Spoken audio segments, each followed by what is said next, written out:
What is going on with my hair this morning? Good morning, everyone. We just had a bit of a scare because the internet was not functioning. But now it seems to be functioning. So that's good. It's always good when the internet functions properly. What do we have going on? First things first, we're still doing that World Series poker giveaway for 3 big 50 seats. You can enter that at pokercoaching.com/WSOP. And we're giving away, I put together a great bundle of training videos to help you prepare for the World Series of Poker. It is just around the corner. And I always try to ask myself, what do I wish I had when I first started playing this game? And I wish I had a great bundle of training videos that cost not a lot of money to help me know the common pitfalls. I made a video just the other day for 5 tips for the World Series, and I realized after I made it that I screwed up 4 of those my first year. So clearly you don't want to be screwing up these things. And listen, I've been in the World Series, gosh, I don't even know, 12, 13 times, something like that. And I've learned a lot about it over the course of time. Louis Philippe, Fizzy Stables, welcome. Good morning to everyone who is here. Today, we're going to talk about incentives. Incentives are a dicey thing because they start to go deep into your psyche and they try to figure out why you do what you do. And perhaps more importantly, why you do what you don't do. I'm definitely not a psychologist or a psychiatrist or anything like that, so these are just my thoughts, again, through years of experience playing poker. But this is definitely something you need to think about and need to be aware of, because quite often your instincts drive you, especially if you're not actively thinking or actively trying to change what you are doing or what you are used to doing. So, like for example, you wake up and you have your cup of coffee in the morning. Why? Why are you having your coffee in the morning? Well, at some point, you learned that you should probably have your coffee in the morning because it makes you feel better, right? You get a good feeling. You're incentivized to feel better. Maybe, though, in the morning you woke up and saw your mom and dad making coffee when you were a young kid and they loved their morning coffee. And then all of a sudden you realized, once you became of coffee drinking age, that you want that same feeling as well, right? So quite often, a lot of the things that are going through your mind, the things that are happening in your psyche, are not necessarily even your own natural thoughts. They've been planted there by other people. And that's interesting, right? Whenever you think about knowledge of any game, take poker for example, right? In poker, very often you have thoughts of ways to play a hand, of ways to react to a bad beat, of ways to react when you get lucky, etc., that were very much so learned, right? You learn that, for example, when you get bad beat, you're supposed to throw a fit and cry. And you'll find in a lot of home games, people react to bad beats very differently, which is interesting, right? There'll be some home games where people get bad beat, they laugh and high-five the guy, and in other games, they get angry and yell at them and curse at them and be pissy, right? And why is this? It's because these are learned behaviors, and these learned behaviors turn into instincts, and that's how things progress forward in life. So quite often, when you see people reacting poorly to a bad beat, they're not thinking about it. They're not sitting there thinking, I'm going to throw a fit now because this is going to accomplish something. They're just acting naturally. Whenever you see most people, this is just my opinion, when you see most people doing most things that they do, it is their natural behavior. And that is very telling about a lot of people. DP says, pissy players are fish. Sometimes not. I mean, listen, everyone doesn't have a good attitude. You can certainly have a bad attitude and be good at poker. They are not mutually exclusive. Look at the internet, right? There are plenty of very good poker players who all have pissy attitudes on the internet. So they're probably fish at life, but not necessarily fish at poker. So essentially, you need to try to ask why you do what you do, right? And ask, is this actually productive and beneficial for me? Is it productive and beneficial for me to wake up and have my coffee? I don't know. You should consider that, though. Things like coffee, quite often you need to get off of them sometimes. Otherwise, they lose their effectiveness. Same thing for Wine, right? I love my wine every once in a while, but if you have wine all the time, well, your life will fall apart, right? Let's see. Nickel Segel here. Good morning, good morning. We helped Nickel get prepared for the PSPC 25K. Made day 2, but then he didn't win any hands. You gotta win some hands on day 2, Nickel. That is the lesson from that. So, the most obvious incentive I think most people have is to watch out for themselves, right? This is like the base level animal instinct. I don't want to die, right? So you have to ask, when I feel threatened, how do I respond, right? Some people, when they feel threatened, they lash out. Some people hide. Some people try to work with the other people who are threatening them, right? And you need to ask, how do you approach these situations? And I think the best way to go about dealing with most threats is to work with them. Realize that we're not actually threats to each other. We are, for the most part, all trying to look out for ourselves and better ourselves, which becomes a community, right? It's very important to better the community because then more people will look out for you, right? If you're by yourself, randomly attacking everyone, well, you're probably going to not make it very far, right? And that's why I've actively tried to work with people in the poker community. Not necessarily because of...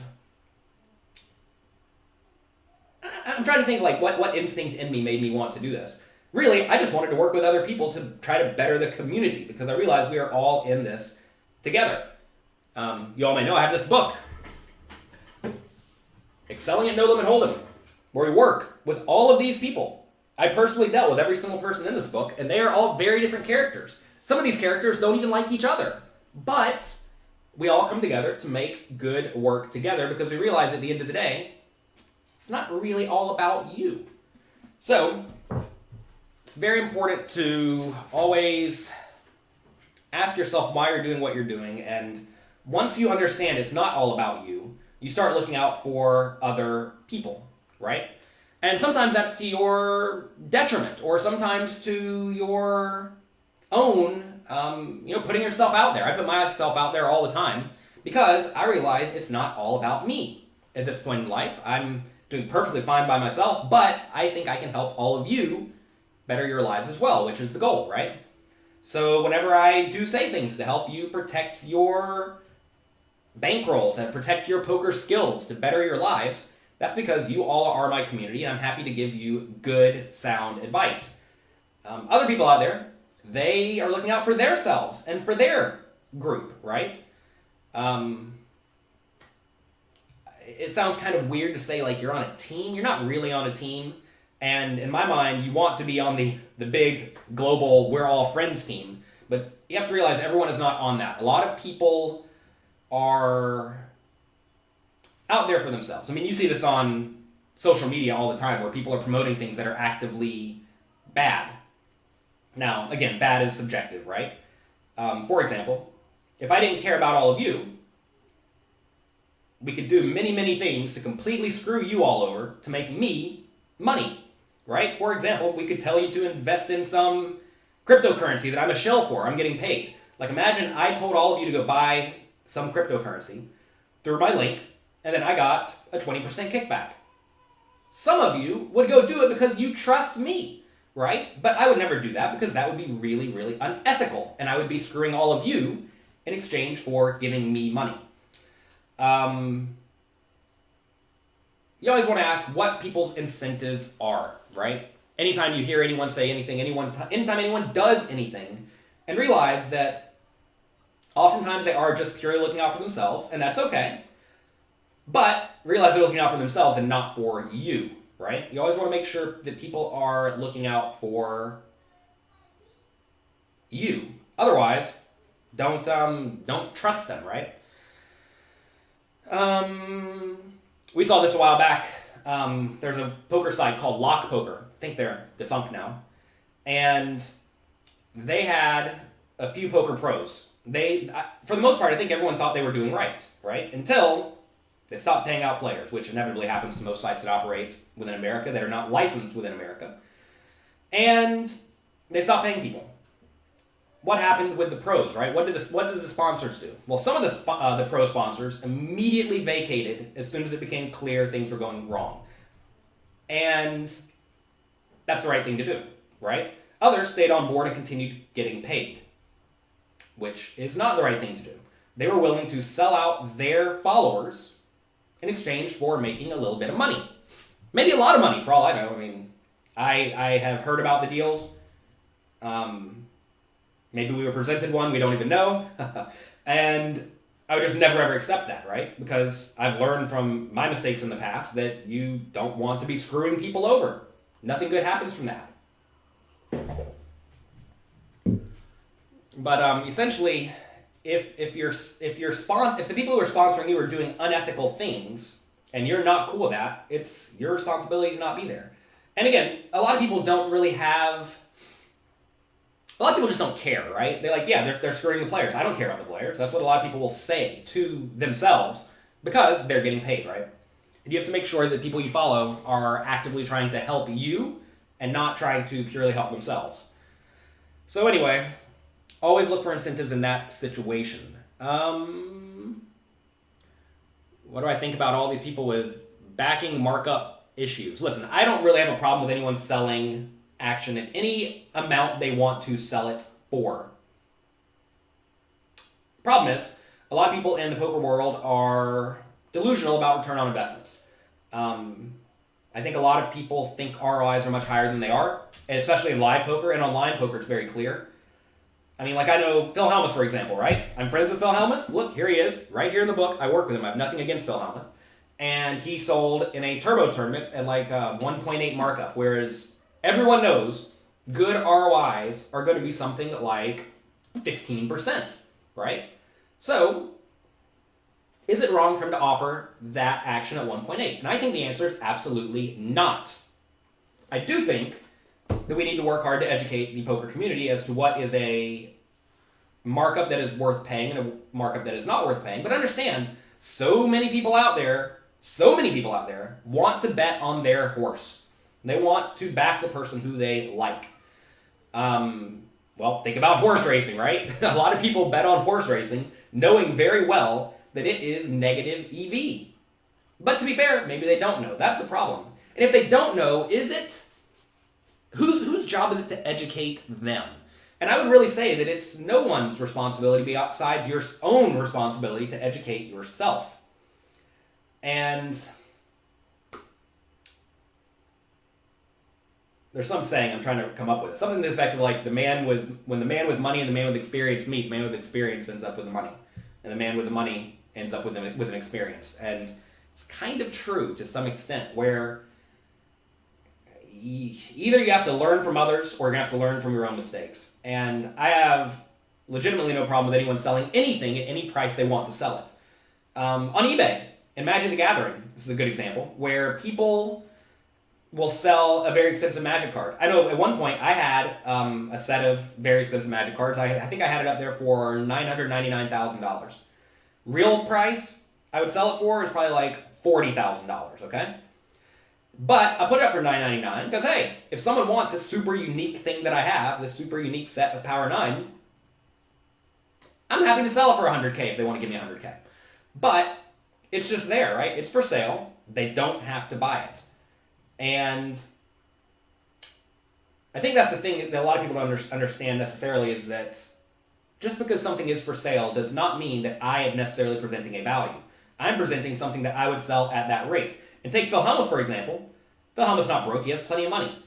But if he's going to go through the hassle of selling this action and wants to give people a sweat, how's he going to make it worth his effort? Well, you sell it at a high markup to where you're making money off of it. So it's a tough thing. I don't really have a problem with anyone selling anything they want to sell at any price because you have to find a buyer. If you have a buyer, then well, they have a buyer. Great. Everyone's happy. Because if someone's buying and someone's selling, presumably they're both happy. Problem is when they drastically understand what they are buying or selling. And that's when confusion happens and feelings get hurt, etc., etc. But by the way, I have no problem with anyone saying this markup is too high. I mean, that's essentially what PokerShares did, right? PokerShares is the site where you can buy action on people. And that same tournament where Helmuth was selling for 1.8, you could buy Helmuth at like 1.0 or 1.02 or something like that. And, well, you get to pick where you buy it, right? Problem is, again, a lot of people are not smart enough to know you can go to PokerShares and buy it and save yourself half the price, right? So it's a tough thing. And I have no problem with people educating people. As you all know, I don't have no problem educating anyone about anything, especially if I can help them with these things. I've been thinking about making a video on the whole backing issues. I probably will get around to it eventually. I've been very busy. This week's been super packed. I have lots going on. To like today. Today my whole day's already gone. I have 2 coaching sessions for about 2 hours each.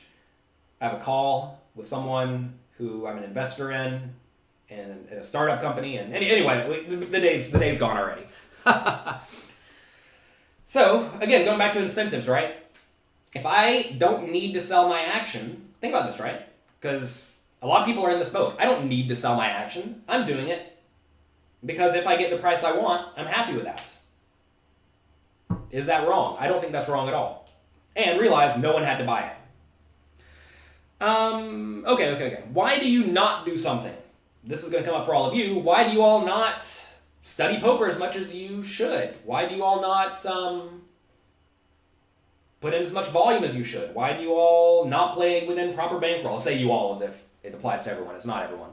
But you always have to ask, why do you do something? And why do you not do something? If you spend your nights drinking wine all night and watching TV, well, that's 2 or 3 or 4 or 5 hours you could have been spending doing something productive, something useful. And you want to ask yourself, why? Why am I doing that? You may say, I need to relax. I need to unwind. Otherwise, I can't function well the next day. And maybe that's true. Maybe that's not true. But you always want to ask why you're not doing the things that you think you actually need to be doing. And the neat thing about this is, like, very often people kind of know what they should be doing, but they just don't do it. And if you don't do it, it implies, what does it imply? It implies you don't actually care all that much. If you don't actually care all that much, well then understand that, right? For example, I, in the back of my mind, on my phone, on the homepage of my phone, want to learn how to speak other languages. Why? I don't know why. Because it'd be neat. But notice here, I don't even have a good reason, right? I'm not going to Spain or France or China or anything like that anytime soon, to the point that I need to learn a language. So I'm actually not incentivized at all. I make no money, I spend a lot of time, and I get a skill. And you know what's happened? I've had these apps on my phone for 10 years, and I haven't learned much of this at all, beyond the basics, right? And it's because I'm not incentivized, because I don't actually care that much. And it's important to realize in your life what you actually care about and what you don't actually care about. And if you don't actually care about something, get rid of it. Don't spend your time on it, unless it's like purely for fun and to waste time, I guess. But I don't have a whole lot of time to waste, and I presume you all don't have a whole lot of time to waste either. Let's see.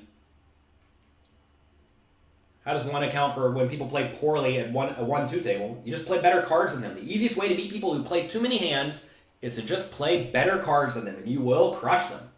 Won't even be fair. A lot of people get really annoyed when they get unlucky. Right? Well, you're going to get unlucky when they're supposed to win 30% of the time. 30% of the time is a lot. So, anyway, let's see what else we have. Oh, yeah. I think it's really important to understand that just because you think you value something or care about something does not mean you actually do.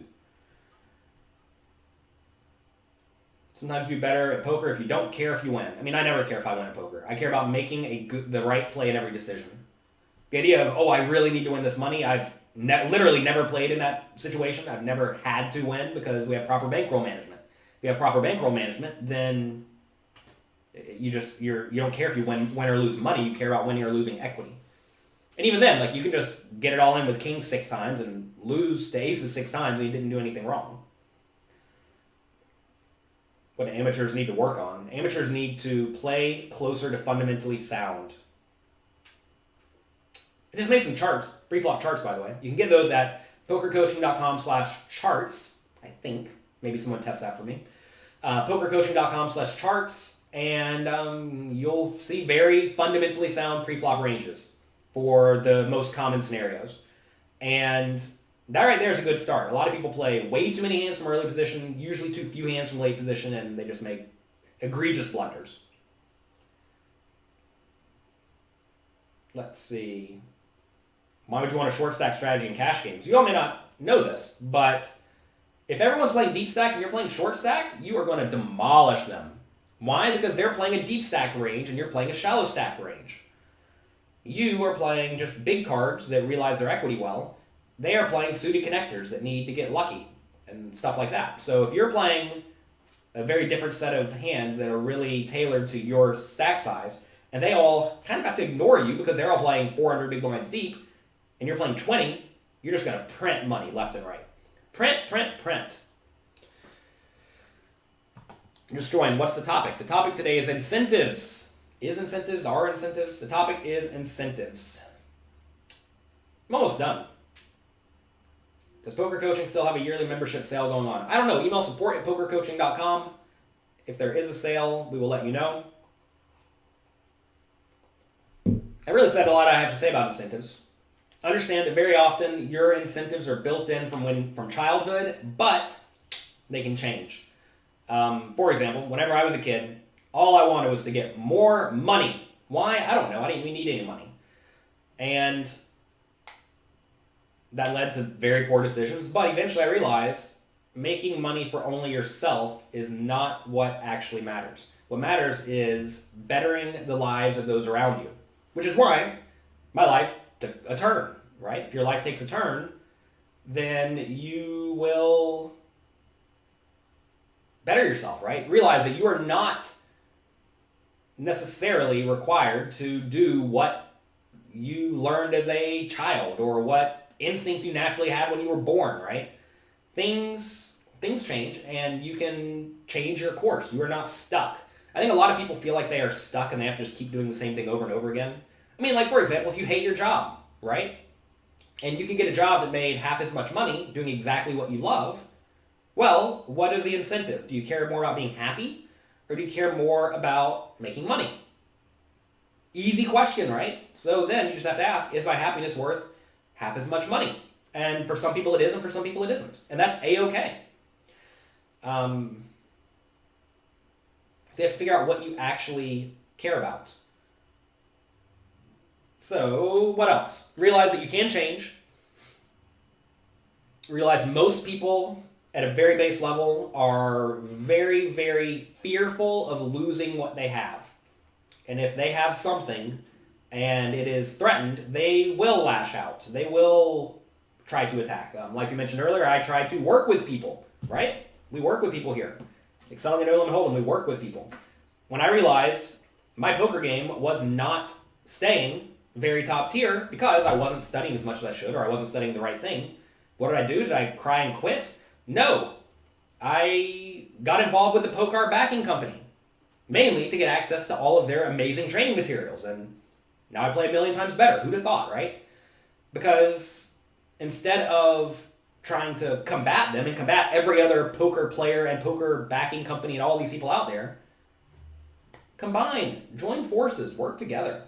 Work together for the good of all of us. Let's see.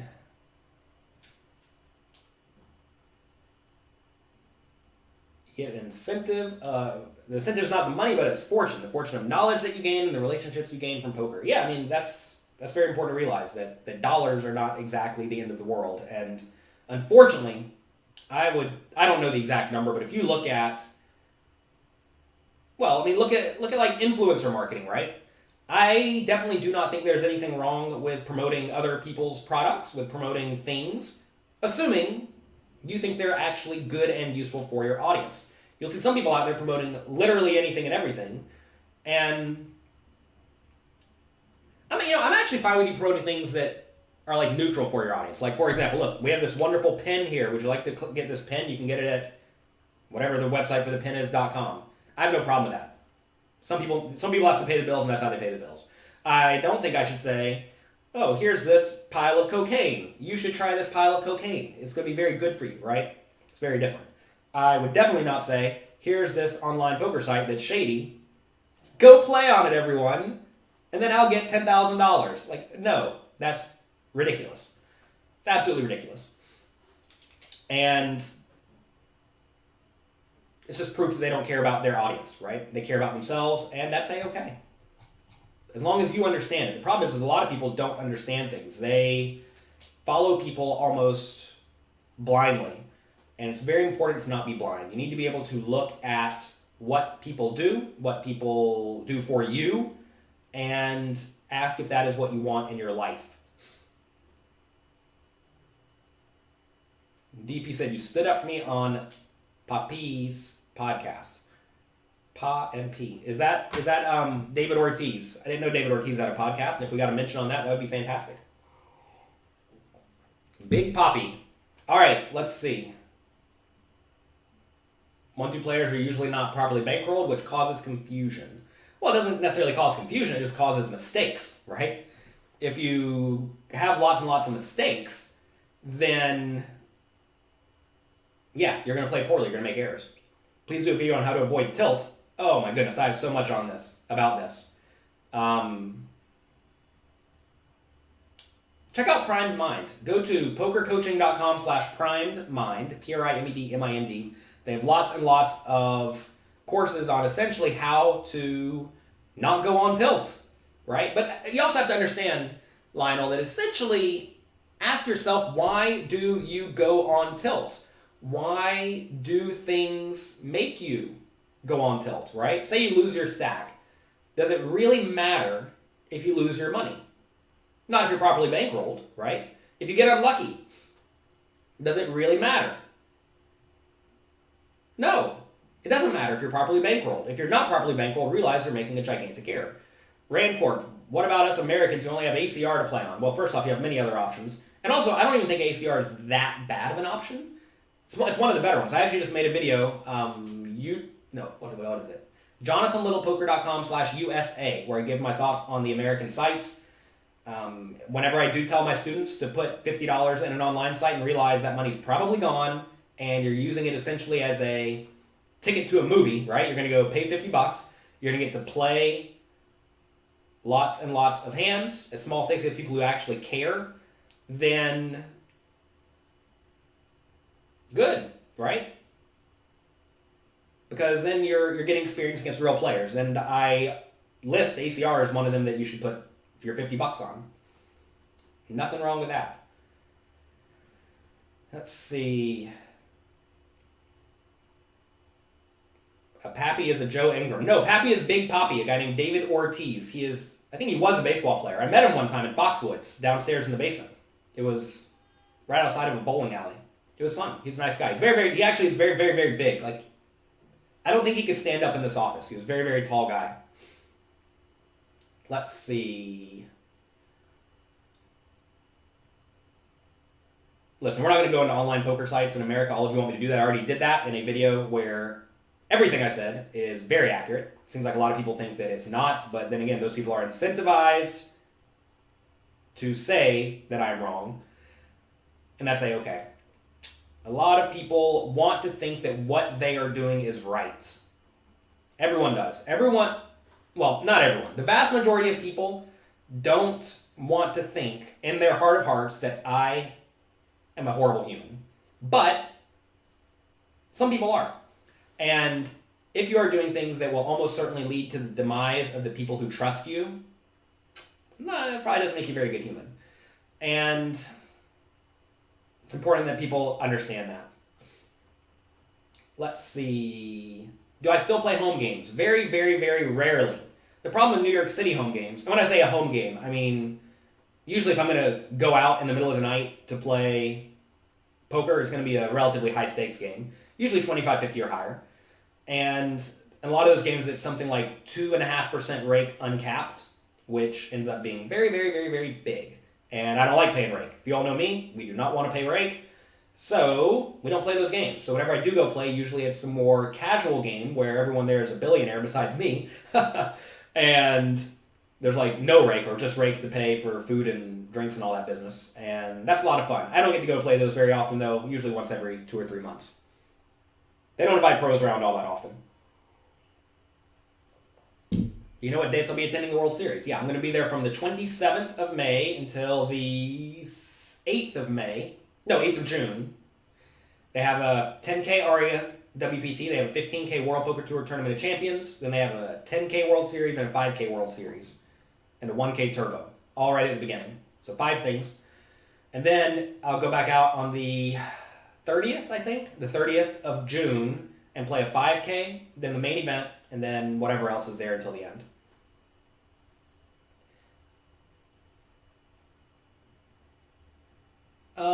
People do good things and bad things, and people themselves are never good or bad. I mean, listen, some people are horrible, some people are amazing, but everyone is a shade of gray for the most part. Have I ever been this rational and positive? I've always been this rational. I've not been this positive. I don't know how I learned to be positive. I realized that it's better to help others than it is to help yourself. And if you help others and you benefit others, like, why would you not be happy, right? And to be fair, I'm not Mr. Positivity over here. I am Mr. Rational who tries to view things in a positive light. Some people are positive literally all the time. I mean, you can watch my video blogs. There are times where I'm like, yeah, I got crushed. I'm not happy about it. But we're going to move forward productively and do our best, right? Are we having a breakfast? Yeah, there is going to be a breakfast during that time, Eric. We will be sending emails out. We're going to invite poker coaching members first. And we're going to probably cap it at about 40 people. You saw 3Bet Clothing is shutting down. Any idea what happened? They didn't sell enough clothes. You just lost a devastating cash game pot. Don't let any cash game pot devastate you. You get free rooms while you're at the World Series. Sometimes. Not for playing poker. Let's see. So yeah, if any of you see me out there, definitely say hello. I will certainly be happy to say hi. We'll be sending 3 people to the World Series of Poker Big 50. You can get into that drawing at pokercoaching.com/WSOP. Philip says, why does it feel like bingo? It feels like bingo because you don't actually win that large of a proportion of hands. People think they're supposed to win half of the time when they have aces or something like that when you're against everybody, but you're not, right? You have to understand you're not supposed to win every hand you play. Hardly anyone gets a free hotel room anymore because of resort fees. Interestingly enough, Atlantis in the Bahamas, they have options. They send me promotions all the time where you can either like get a better room but pay resort fees, or a worse room and no resort fees. How do you know if you win the Big 50? I'll email you. I will let you know. The RA tournament is distracting in the middle of the casino. I mean, listen, you have to deal with whatever space you have. I used to love playing at Bellagio because you played in the Fontana Lounge, which has now become Hyde Nightclub. I'm sure they're making no money off that lounge, and now they're making probably at least some money off of the nightclub, and I was devastated when that happened. So then they moved the tournaments into the poker room. Then, as they got bigger and bigger, or as when they were big, they put it in the middle of the casino, and it was awful. So yes, it's very annoying to play in the middle of the poker room. But you have to do it in the space that you have. I'll be playing the Big 50. I will not. You think the field will be really soft? Yes, absolutely.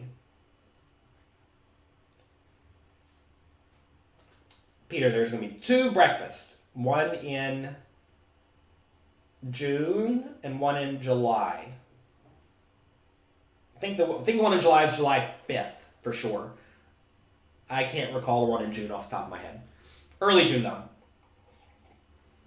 Mel, I already give my opinion on these sites. Go to jonathanlittlepoker.com/USA. For some reason, it seems like people think that I'm not up to speed on a lot of things in the online poker world. I have played on essentially, not all, but a lot of these sites. I've tried them out myself. I'm just giving you all my experience, right?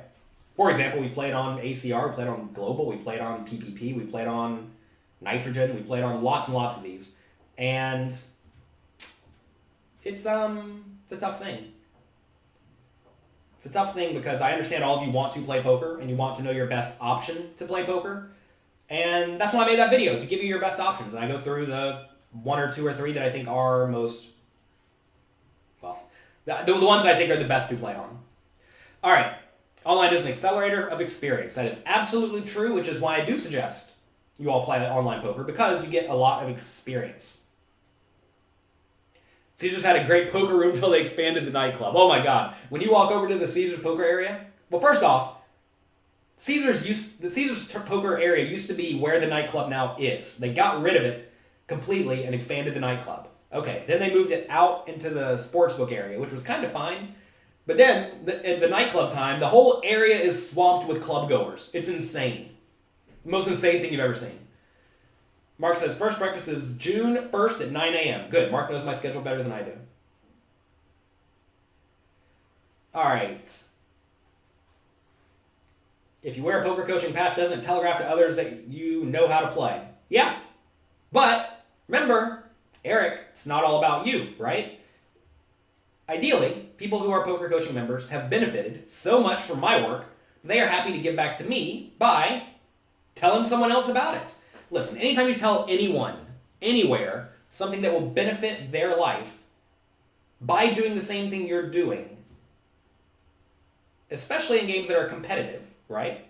It may adversely affect you. When I teach all of you to play poker, you think that helps or hurts my profitability in poker? Well, probably doesn't help it a whole lot. And if it does help it, it is so minimally. So I'm either hurting myself or helping myself, and I don't mind because it's not all about me.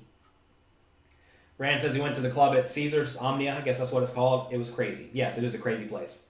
Who's the end boss in poker? I don't know. Find whoever's playing the super high stakes online games. Probably that person.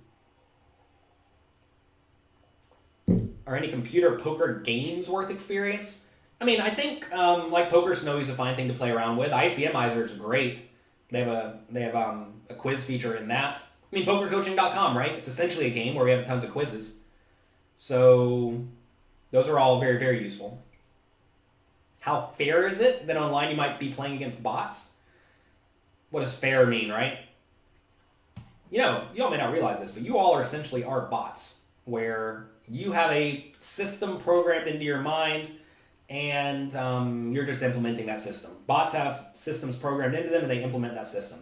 That said, I think obviously bots should not be allowed. They should be completely banned. They should be eradicated from the game. However, is that actually practical? That's the hard thing. But so even if something is not necessarily enforceable, it should still be attempted to be enforced, right? I think a lot of people think, well, it's not enforceable, so forget about it. Just let them have all their bots. But I generally disagree with this. I think that you should try to enforce things that are very clearly detrimental. And, the bots are actually getting good now. In the past, they were not good. They were awful. I mean, I used to love to play against bots because they were terrible. But now they're actually pretty good. Let's see. Fred says he's not good enough to have earned my patch yet. Yeah, maybe not. Computers don't have emotion yet. Yeah, well, neither do good poker players. How can you spot a bot? I don't know. I like I said, I have not played on the sites in a little bit, a year or two, and I'm not exactly sure what they're doing. Do I have a webinar today? I don't think so. Bots aren't fair because humans use energy. Bots use energy too. Do you play 3 blind games differently? Little bit, not a whole lot. How do you balance GTO and exploitative play? You don't balance them. You play GTO to start and then adjust based on whatever your opponent's doing correctly. Actually, you don't even play GTO to start. You play GTO adjusting to the player pool's tendencies and the initial reads you have. And then you adjust that drastically to take advantage of whatever your opponents do wrong. Cameron says, your friend's one of the top guys at Omnia. Good, he can get us all a table at the club after the tournament. Am I a bot? I'm closer to a bot than most people. You all know this is just like a green screen back here, right? This is not actually real. If I go back here and touch this, the whole thing will fall over. So be very careful. We are robots here. I'm not a real human. You all have never seen me in public. Maybe I don't even exist. Let's see. How's my win rate changed over the years? It's remained relatively stable. Besides the really, really good online games, when I was playing lots and lots of Sickos at a time, I had a very nice win rate, like $500 an hour or something. But now it's been pretty consistently 200-ish an hour when I play live poker. Online, it's tough to say because there is tons and tons and tons of variance in online tournaments, and I haven't put in the volume, so I couldn't actually tell you what my actual win rate is. But it's definitely positive. But I don't know. I don't think it's probably not 200 an hour. I don't even know if that's possible in online tournaments anymore. Let's see. When it comes to a big celebrity bounty tournament, you have probably not. But Cameron, send me the details. Support at pokercoaching.com, and I will consider it. You heard my wife is an attorney in Big Law. She actually just left Big Law this week. She does corporate energy tax law. Now she's going to an AI company called, I don't know if I'm allowed to say where she's going. She's going to an AI company that essentially helps with the making and comparing and whatnot of contracts. Seems like a good thing to have on the resume because lots and lots of things in law can be automated, and if computers can do it for you, you probably want to be in on that. How do I feel about satellites? Satellites exist. I definitely think single table satellites are amazing. Multi-table satellites are probably a waste of most people's time because your ROI is relatively capped. I mean, it's well known the online satellites are essentially unbeatable at the high levels. The neat thing, though, about satellites online is that a lot of people get in for almost no money. So, yes, you're not going to have a big edge, but you will have a consistent edge because there's always going to be 10 or 20% of the field that's made up of really bad players who just don't get it. But satellite strategy is known to be one of the easiest forms of poker, and for that reason, there's just not a big edge, right? Like sit and goes, right? Same story. I used to play tons of sit and goes, and then I stopped. Why did I stop? Well, the games got tough, as in unbeatable, because no one's winning because the game is easy. The game I first got good at was actually a very easy game. Same thing with satellites. Satellites are actually very easy games. Same thing with like double or nothing sit and goes, right? Those were around, they were popular, and then they just immediately died. So, it's an easy game. Easy games usually yield low return on investments unless the opponents are awful. And in live satellites, quite often the opponents are awful. But even then, the potential ROI is relatively low, probably something like 20%, 30%. And that's like a high ROI. And is that worth getting? Probably, maybe for some, probably not. Do you bet sports? Not really. Let's see. How do I prepare for a big tournament? We've been preparing for 15 years. How do you feel about poker stables? Do you think it's good to try to join one? Depends on your situation in life. I am an advisor to the Pocar backing company, POCARR.com. I think they are amazing. I became part of them purely to get access to their coaching materials. For those who don't know, a lot of the backing sites online, they will give you the bankroll, they will give you tons of training content, and they will give you support in whatever ways you need, right? And that is very, very useful. I mean, if I was a young person starting out, I would definitely sign up to Pocar and be with them. Because getting that education is incredibly valuable. What's a good sit and go ROI? Minus 2%. Let's see. You watching Jeopardy lately? We are about 15 days behind. I hear it's about to get good. Do you think phones should be banned? That's a tough one. I've seen what some of the German kids do on their phones, and it's scary. They're like, yes, what is GTO solution here? And then they get GTO solution, email back or message back to them in like a second. Strong stuff, right? And do I think phones should be banned? The problem is, again, is it enforceable, etc. So one of the publishers at D&B Poker, my publishing company, he is very, very good at chess. And he says that in chess tournaments, like he walked into the World Series of Poker and he was shocked to see everyone on their phones. He's like, how is this possibly allowed? In chess, you're not allowed a phone in the room. And yeah, it's true, right? So why can't you have a phone? It's because people aren't using them anywhere near properly. What does it mean if you bet on a team that is plus 400 or minus 150? Plus 400 means if you bet 1 unit, you get back 4 units. 4 to 1. That's what the plus side means. Minus means you have to bet 150 to get back 100. So if it's minus 380, you have to bet $380, and if you win, you get 100 plus your 380. If you bet at plus 400, you get your 100 plus 400 more. So you'll see a team will be plus 110 in baseball or something.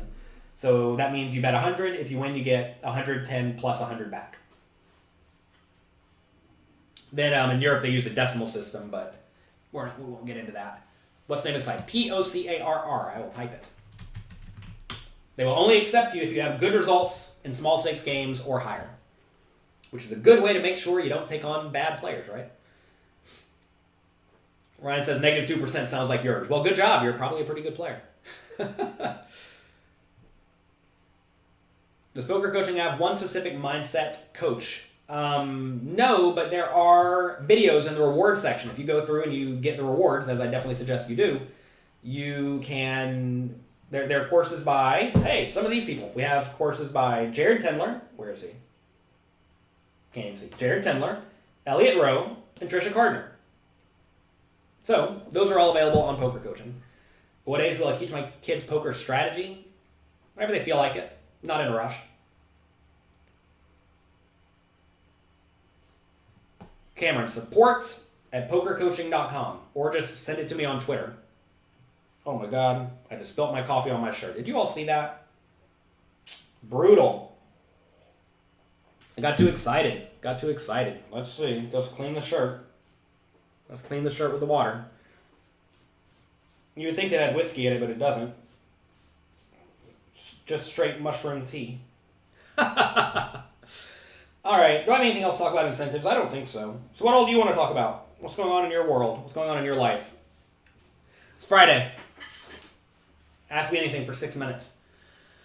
If you thought about writing an autobiography, I actually have one essentially written, but we're not near there yet. You all may not know this, but I have lots and lots of projects that are basically done, just waiting to be released at some point in the future when I feel inclined.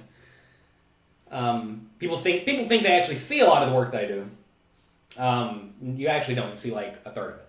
The other 2/3, either some of it doesn't get used, some of it gets used privately for people I consult for, some of it's saved for later, etc., etc.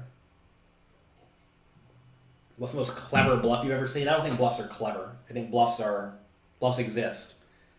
I mean, my favorite quote-unquote clever bluff is just to make a small bet in a spot where you have a hand that's obviously not going to win, knowing your opponent's going to view that as a very obvious made hand. Best sports bet of the week. And I couldn't even tell you who's playing anything.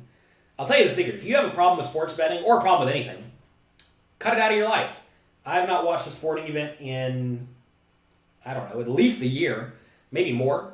Actually, I watched the Super Bowl. That was the first time I watched a game in a long time, and I had $0 on it. But I do not want to bet on sports, and I do not want to bet on anything, unless there's a very clear reason to do so.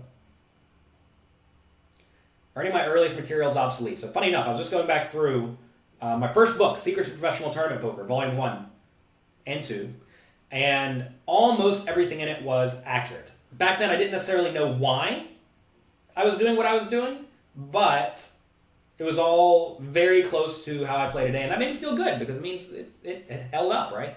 That's always the fear with poker books, is that they will not hold up over time, but they do. Now, of course, it's not going to make you like the best poker player in the world, but it's certainly going to make you a winning player in the vast majority of games you will find yourself in.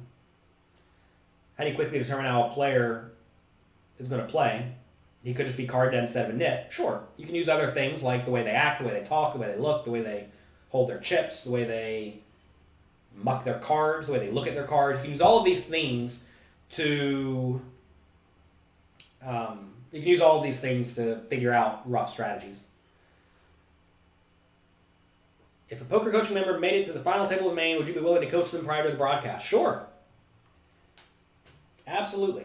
I've coached one person for the main event, final table, a guy named Steve Beglider, and he took 5th, which is not ideal, but he lost a flip. He got it in twice, got it all in 2 times. He lost a flip, and then he got lost to a 3-hour. So, what are you going to do? Let's see, when's the new book coming out? I don't know, be patient. Nickel's going to be streaming soon. Go check him out. Nickel, feel free to post a link if you'd like. Do you have a video on categorizing players? I mean, I talk about it extensively just throughout my work. I don't think it's necessarily. I don't have a specific video on it because it's all over the place, right? It depends on what they're doing. Maybe I should make something like that, though. It's a good idea. When did the books come out? Modern Poker Theory should come out during the summer at the World Series. I'm not exactly sure when. Mastering Online. I think you're referring to Excelling at Online No Limit Hold'em. I'm writing this with the Pokar backing company. And that will be out next year. I am like nowhere near finished that. I'm like 10% finished. Are you lined up for commentating at the World Series? No, not at all. World Series is always hectic. And also, I have a lot to do. During the World Series. It's hard to line that stuff up, but they know where to get a hold of me if they want me to do that. JL spills a little coffee. Ha ha. Yeah, ha ha ha. JL spills a little coffee.